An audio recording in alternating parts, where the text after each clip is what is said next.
Yeah, so we've been discussing some of the different rights that have been afforded to prisoners and how these have evolved over time, and there have been ebbs and flows and battles over these rights. One of the seminal cases statutes that really illustrates this is Wilson versus Sider, which introduced Section 1983 into prison legislation. Can anybody speak to like what's entailed within the Section 1983? Again, it is not an easy concept to explain, but it's definitely one that you want to familiarize yourself with. Give it your best shot if you could today. Section 1983. What does that mean? Or what is it? I'm sorry. Go ahead, Savannah. Okay, I'm gonna try now. Bear with Absolutely. me. So kind of when I was kind of looking up on it, Mhm. I'm still kind of confused on it, but for what I understand, it basically give the individual the right to sue like the government or a government worker. Basically, if something like if they're basically mistreating them under like the color state law. And like the kind of examples I was kind of looking at, actually the best one I could really find was like if a jail guard like put like an ex gang member in like in a cell, and he was told that it's dangerous for him, and he still does it anyway. Good. Okay, good. So I give you 3 extra credit points for that. Again, not a perfect explanation, but very good, and it shows some understanding of the concept. So again, so what it speaks. So one of the things that you definitely want to correct is that actually it doesn't allow you to sue like the workers, and which is good. Like the average prison worker, correctionals worker, like is probably making like $25,000. So you ain't finna get much. So you can't sue the worker, and the workers themselves cannot be held liable. So you're suing the state. So when we talked about the beginning of the chapter, like the dude who won that $1 million suit from getting raped in jail and eventually getting HIV, and the DNA turned out he actually hadn't committed the crime that had him in there in the first place. So when he put that lawsuit in, he sued the state. And again, who's the state? That's us. Our tax, like again, like so if South Carolina has to pay an inmate back, for these kind of things, that it's your tax dollars going to work. That's less money again for your children to go to school, less money for roads to get fixed, all types of things that we could be using. So it does allow you to sue, but there are 3 major conditions that are related to it. So when we talk about Wilson versus Sider, um, it has to, you got to prove, if you're going to sue, you have to prove that there was deliberate indifference. So the example that you gave, Savannah, was a good one because it's deliberate indifference. Like, look, I don't care if you in there, like, with this other gang member, so what? So like, again, I'm aware that you could be put at risk, and I ignore that risk anyway. And then I have to show that that risk actually harmed you. So in that case, so like, people are trying to sue, for example, like if their prison cells are too hot, if their prison cells are too cold, and it's like, no, like, unless you can prove that they were deliberately keeping the prison cells really hot, then you can't sue. And it brings into the danger with that is, how do you get into somebody's mind and know what they were deliberately trying to do? So it was a pushback against some of the rights that prisoners were beginning to afford. So we talked about during the prison reform era. Again, very good there, Ms. Gatling. The prison rights movement between 1960 and 1980, where you begin to have more rights for prisoners through cases such as Procunio versus Martinez, Wolf versus McDonald. But then you have the crime control model, and you got some statutes, Savannah, that's starting to push those rights back. So again, Rose versus Chapman. Now it's not unconstitutional to put y'all in here 10 people in the cell. It's not unconstitutional to have too cold in the prison cell. It is unconstitutional for me to put you in there with a rival gang member. So we talked about the hands-off doctrine before. Under Section 1983, it's kind of more one hand on, one hand off. Can anybody explain for me the hands-off doctrine real quick? Can anybody explain for me the hands-off doctrine? Letitia Richardson, go ahead and knock it out. The hands off doctrine is when the courts took a step back and let the people inside do all the controlling. Excellent, Ms. Richardson. 2 extra credit points for you. Great job. So now they're like, okay, look, the government's gonna have a little bit of a hand in it, but we're gonna fall back. Again, in the 1960s, the government, like again, getting all up involved and stuff and everything and telling them they can't do this. So it's like, look, under this, under the crime control model, we're gonna fall back a little bit. We know we can't fall back completely. We can't be letting people that got diabetes and stuff just die in prison, Savannah. But you know, there's gonna be some things that we just gonna have to let the warden of these prisons handle themselves. So there are three premises, Malik, of the hands of the restraining hands doctrine. And again, the restraining hands doctrine, Latasia, it only makes sense if you understand the hands-off doctrine. You see what I'm saying? So see how these things tie in together. So for one, inmates do still have constitutional rights. Now again, constitutional rights, that don't mean that you got all types of other rights that ain't in the Constitution. It is not a constitutional right for you to go on Facebook and for anybody to go on Facebook. I was gonna say go on Facebook in prison. That's not a constitutional right for anybody. It may, in your lifetime, become a constitutional right for everybody to have access to the internet. I think that is actually possible. Because increasingly, much like again, you have a right to be educated and stuff like that. If you don't have internet access in the 21st century, it's very tough for you to compete in modern society. So as little kids and stuff going to school, and this little kid has all these like technological advantages, and then like, you know, Shorty over here, you know, Manuel, you know, his mama, like, you know, can't afford like, you know, those kind of things, and we send them off to school to compete against each other. But right now, that is not a constitutional right. So what are some of the constitutional rights that we do have? The right to do what? We talked about this before. The right to do what? Don't overthink it. Y'all know most of these. Go ahead, Latasia. What are some of your constitutional rights? The right to freedom of speech, the right to religion. Then give me some more. Don't stop. I think. Oh, you go ahead. No, you go ahead, Savannah. One of the main ones is our right to privacy. Excellent. Yes, good, good, good. Y'all need to know these rights, man. People can violate you. Like, look, if they think that you have committed a crime in the dorms, they got a right to come in there and search. They don't have the right to just search your dorm room just willy-nilly. You understand that, right? Like those kind of things are important to know. Now, if they smell some weed coming out of your room, now that changes things. So again, we'll talk about some of these rights in more detail. They don't have as many rights as free persons. Again, so that's acknowledged there. That again, some of the rights, so like, yes, you know, Latasia, if you want to, you do have the right to get your freak on. Most prisons, Malik, they ain't gonna have that right yet. That's gonna be deprived of you. Prison officials, and then the third premise is that prison officials need to maintain order. Like the Constitution itself, right? It's a balance between the government has to take certain actions to keep us safe and protected and to make sure that society stays in order, but without doing things that's going to impinge upon our freedoms. But here, there's a greater need for security, so there can be some violations. Let's look more closely at the Prison Litigation Reform Act. As you prepare for, you know, the midterm exam, and we're just a few weeks off now. We're almost into March, young people. So the midterm exam is just a couple of weeks away now. So please make sure you study these things. And like you've been doing, I feel like you all are doing a better job in this. Don't just try and memorize what's on the notes. Make sure that you understand.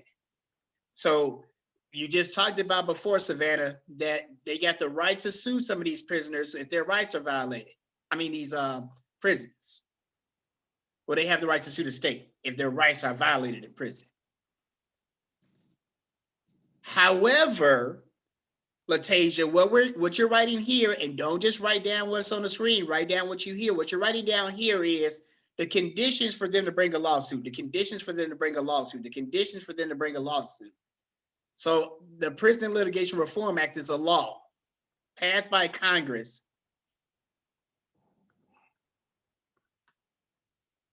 And it has 5 basic goals. So it does limit the ability, Malik, of inmates to file lawsuits. You can't just be filing a lawsuit about everything. The prison guard yelled at me, I'm suing the prison. Nah, no.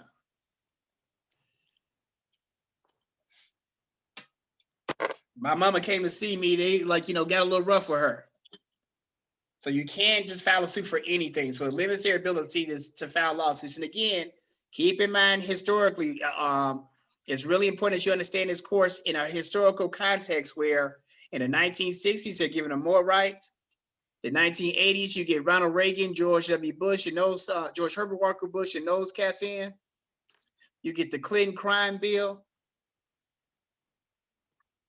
It's a lot, a lot more tough on crime measures. And to be fair, some of this, like, when crack first hit, like, things were really buck wild. So some of this was a response to this, and they didn't know what to do. So again, like, some in the midst of a drug war, some dude, like, just shoots randomly into like a crowd. Yes, I believe we should be tough on those type of criminals. A 19-year-old kid who had like a couple of blunts,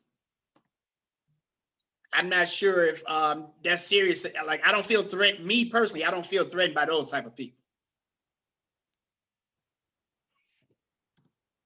And I'm not sure that we need to lock them away for like, 5, 10, 20 years. You want to give them a fine. Again, marijuana is illegal in most states. So if you want to give them a fine and, probation, okay, but I'm not sure they need to be incarcerated for that. Because again, the purpose of incarceration is to keep us safe from dangerous people. It's not just to show how mad we are at them.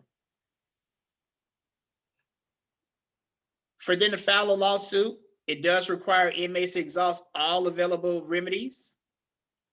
So try and deal with things within the prison itself. If they are going to do this, they're going to have to pay for the filing fees. So if your family is not able to help you pay for this while you're in prison, Savannah, you could be harmed in this way.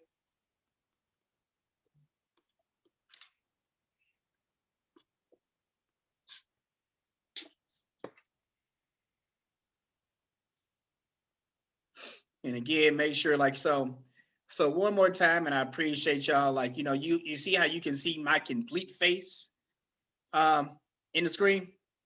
This is how we work with class attendance.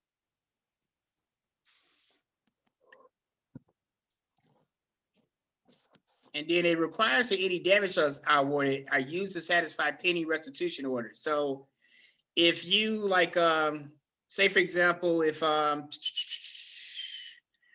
if you commit an assault and you have to, like, they may sentence you, Malik, to have to pay the person's medical bills. If you sue the court and you still owe those medical bills, some of that lawsuit money is going to go to that person's medical bills, is what they're saying. These are the kind of things you want to be writing down, because I'm sure that a lot of times these things aren't always clear when you see them in the notes. Again, there are some substantive rights that inmates do have. One of the main ones you talked about, Savannah, they have a right to physical security.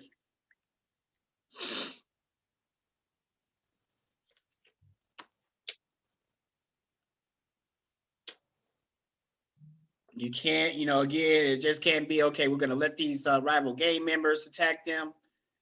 The guards can't be beating them down just because, they may have had a smart mouth.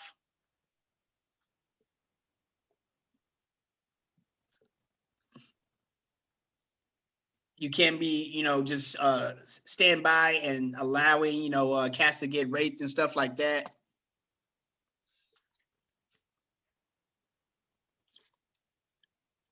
So again, you've broken the law. You're deprived of all types of freedoms. We don't get to add on punishment to that. If we want to physically harm people, then, let's do that in sentencing and, do the death penalty or whatever. But we don't pile on extra things while they're in prison. And again, like I said, I would encourage you to look at this in a way where, you're the inmate. Hopefully you're never in that position. But if you are, I would want you to have as many rights as possible, while still being held accountable for whatever wrong you did. We can do two things at once. Got a lot of smart people in this country. They do have the right to receive, again, their constitutionally guaranteed safeguards, and we'll speak in those in more detail in a moment.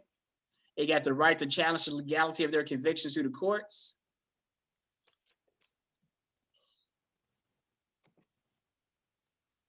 And they still have the right to the benefit of reasonable standards and procedural protections. Reasonable standards.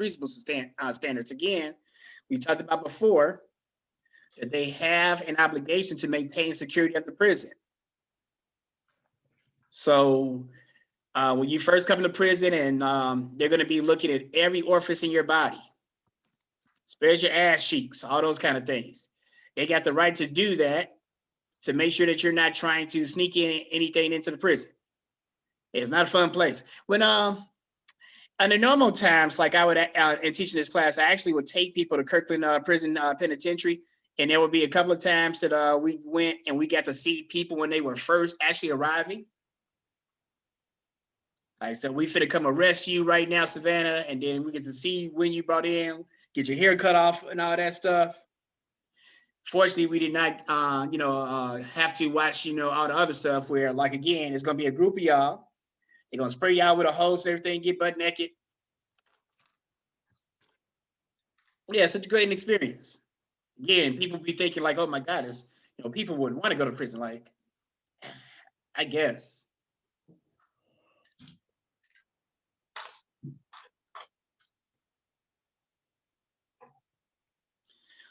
So we struggle mightily in being able to identify these rights. Again, this is a humiliation for criminal justice teams. So like, look here, right? We're going to go through these rights. These are things that are really important. Like, this should be able to stick like forever. Like, if I ask y'all this 5 years from now, you should be able to know what your First Amendment rights are. Not within these 5 minutes, but it needs to be important enough to you to know this stuff. So 1, you got the freedom of speech. This also includes the freedom of the press, as well as freedom of religion. You got the freedom to assemble, and to a certain extent, that's going to be limited in prison.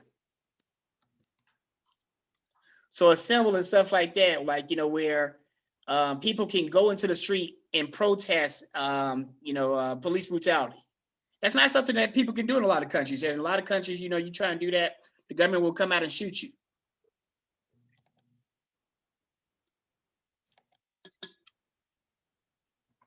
So again, these are some of the amendments, the rights that are protected in the First Amendment.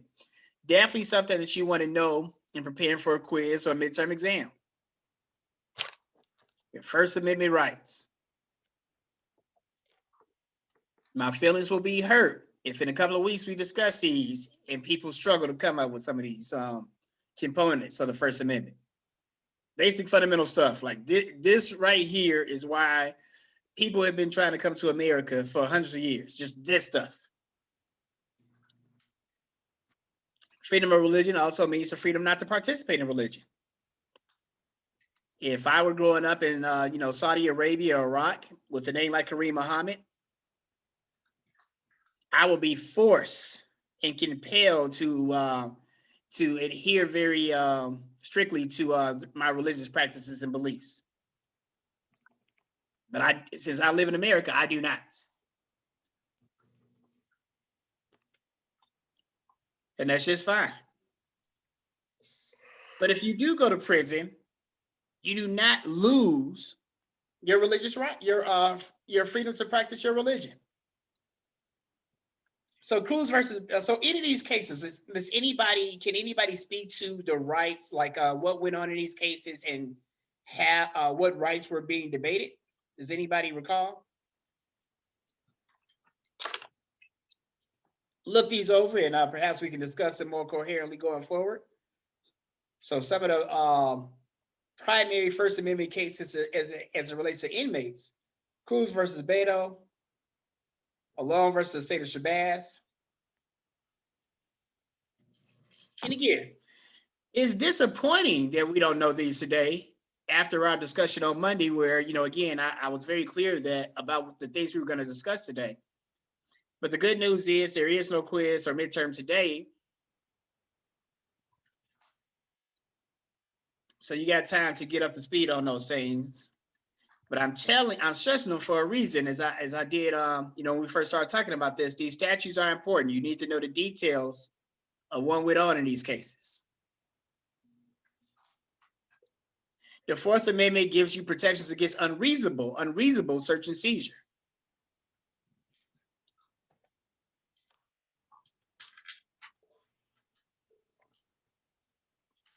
Under this, inmates have no reasonable expectation of privacy. They can come in, search your cell anytime they want to. They can do it 5 times in a day if they want to.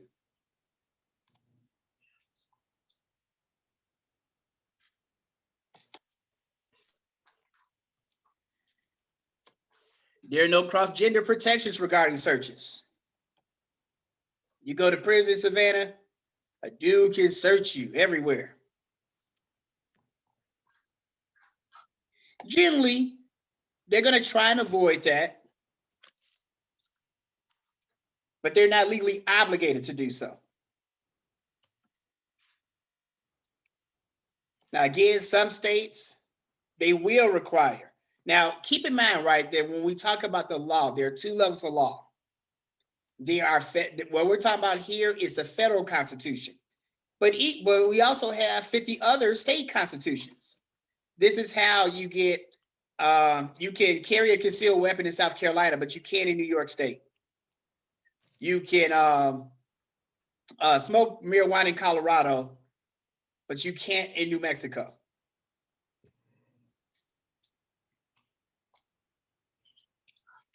Gay people can get married in California. They can't in Tennessee. So the Constitution can give you so the states can give you additional rights that are not protected by the Constitution. The states can give you extra rights. So you don't have there is not a federal right related to marijuana in the Constitution yet. But some states we can give you more rights than the government does. The states, now hear me out, the states cannot take away any rights that are in the Constitution. The state cannot take away any rights that are in the Constitution. The states cannot take away any rights that are in the Constitution, but they can give you extra rights.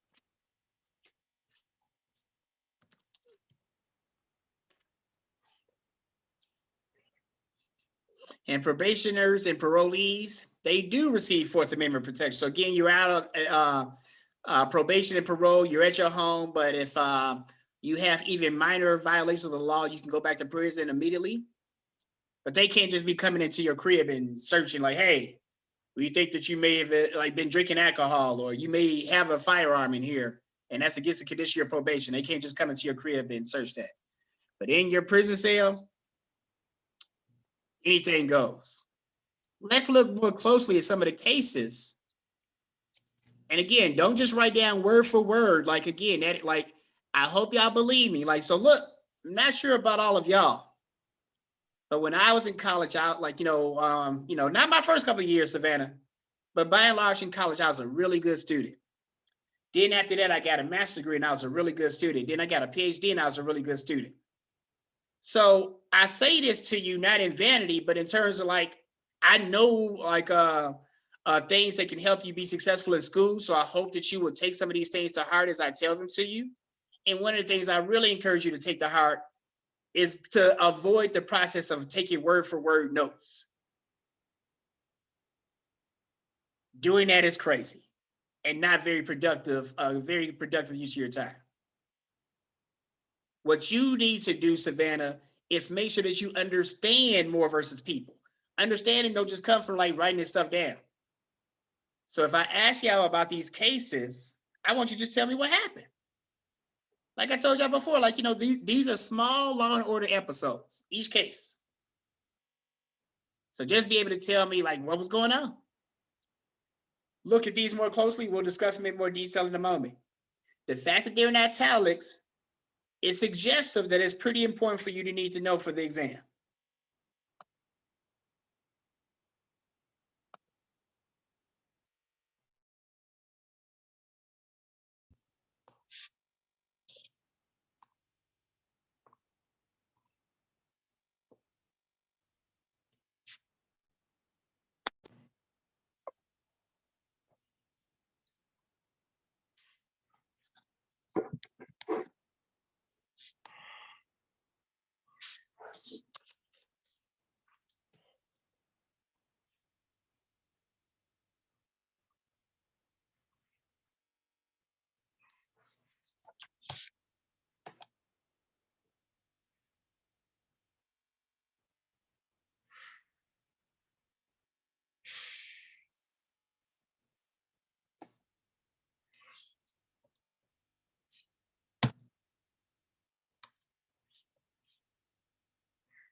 And looking at these cases again, don't just be on this word for word stuff. Make sure you understand, and make sure you understand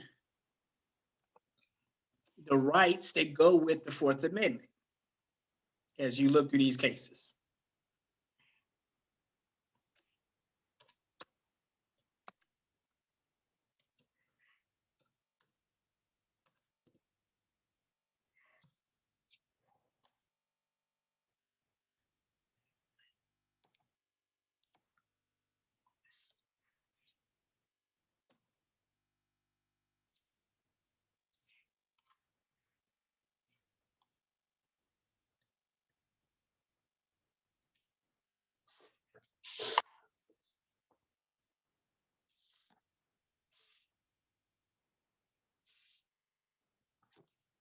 Hello.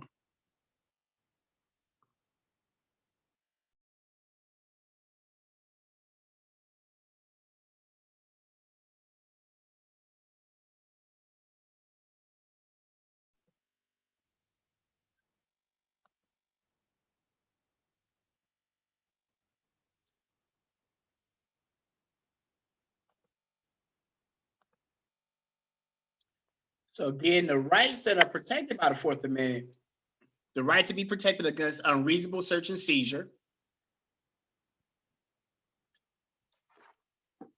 the right to privacy. These are the cases, though, that informed the rights that prisoners get or don't get. So one, Moore versus People, it said that, again, searches conducted by prison officials are not unreasonable unless they're designed to harass or humiliate. And again, like we talked about there, Savannah, you got to show that they deliberately tried to harass and humiliate you, which can be tough.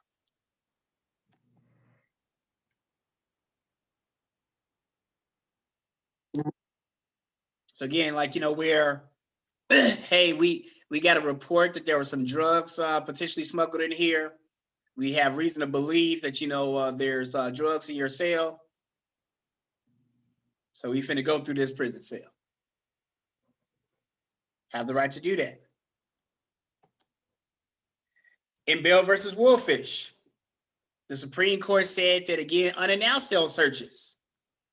That again, that if we only do the searches, Latasia, when they're going to be announced, then you can hide your weapons and stuff. Like, I look, everybody, we're searching y'all cells tomorrow at 3:00. People can hide their weapons. These are the kind of things, again, like, I continue to stress this. Thank you, Savannah Malik. These are the kind of things, like, when I'm giving y'all these sidebars that y'all need to be writing down instead of just staring in space. Like, we having a conversation here. Like, again, y'all need to understand the rationale behind this stuff and be able to explain it back to me. The Supreme Court ruled again that the Fourth Amendment has no applicability at all to a prison cell, and cell searches, including a strip search, is necessary in the name of security. My bad. So again, the Supreme Court, and one of the things that, Donald Trump, one of his lasting legacies is being able to appoint not one, but 3 Supreme Court justices. Those Supreme Court justices are probably going to see the world more like he does as it relates to criminals, particularly criminals that look like you all. And you see that all of this is taking away more rights of prisoners, which again, many Americans are in enthusiastic support of because, they feel like, hey, it ain't none of my people in prison. And God bless y'all if that's true. I unfortunately have not been as blessed in that regard, Latasia. So I do be concerned about, the conditions and what happens to people when they go to prison. Or whether or not they should have to go to prison at all. Keep in mind again, right? People be saying all the time, like, I don't like politics. I don't be one to vote. So, I mean, when people do that, you give people like this a lot of power to make some really important decisions over criminal justice. There are a few things that are more political than the criminal justice system.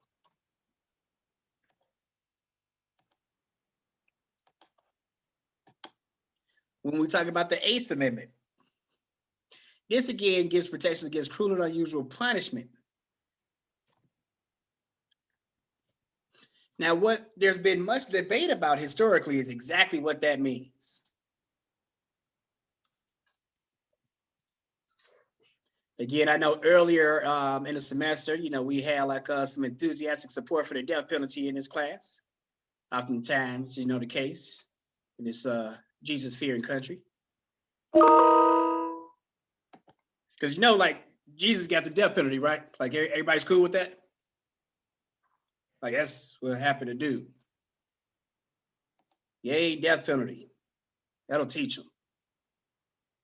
But in this country, one of the handful of countries that still use the death penalty. That's considered all good. And one of the seminal cases in that was Gregg versus Georgia.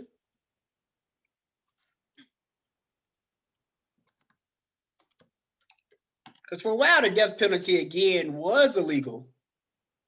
We talked about, again, the prison reform movement in the 1960s that began to give a few more rights to prisoners.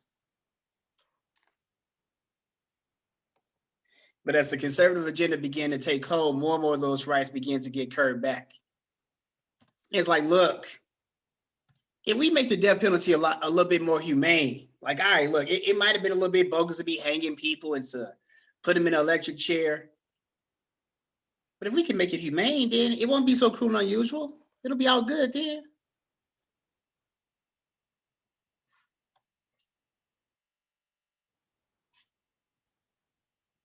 The Supreme Court agreed.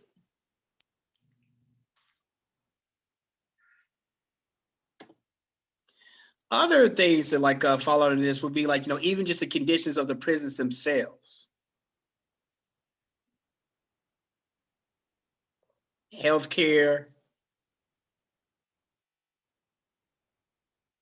Is it cruel and unusual to deny somebody their HIV medications, their diabetes medications? And generally, again, the courts will say yes to those things. We have to provide their medical care. And again, as I talked about before, you're writing papers now about, the dramatic rise in the prison population over the last couple of decades, last few decades. And one of the things to consider in this is just the mounting costs that this provides on the taxpayers. Again, very few criminals are violent, aggressive criminals.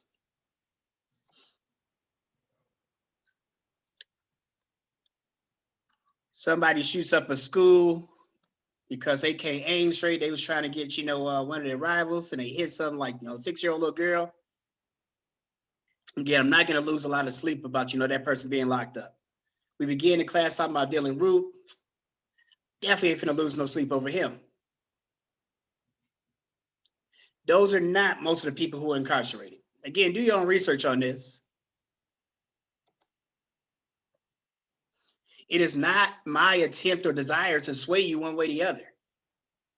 I do want you all to be able to entertain more objective facts in informing your opinions.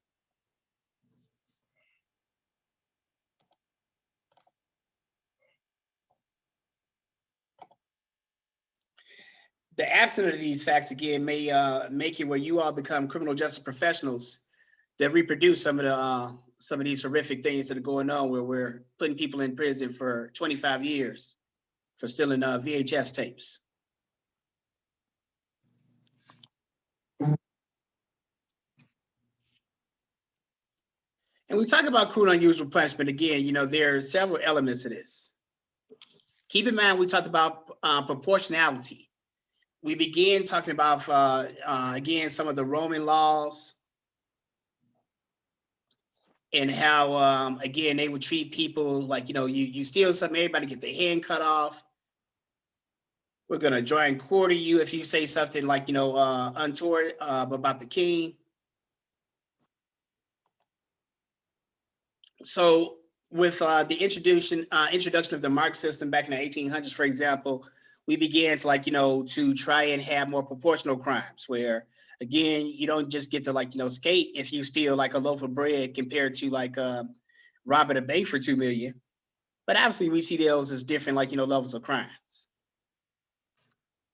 So we try to try and avoid the cruel and unusual punishment marker in our own justice system. We try and line again the punishment up with the crime. We try and make sure again that we're not, and that word again, deliberate, indifferent to a person's safety and well-being.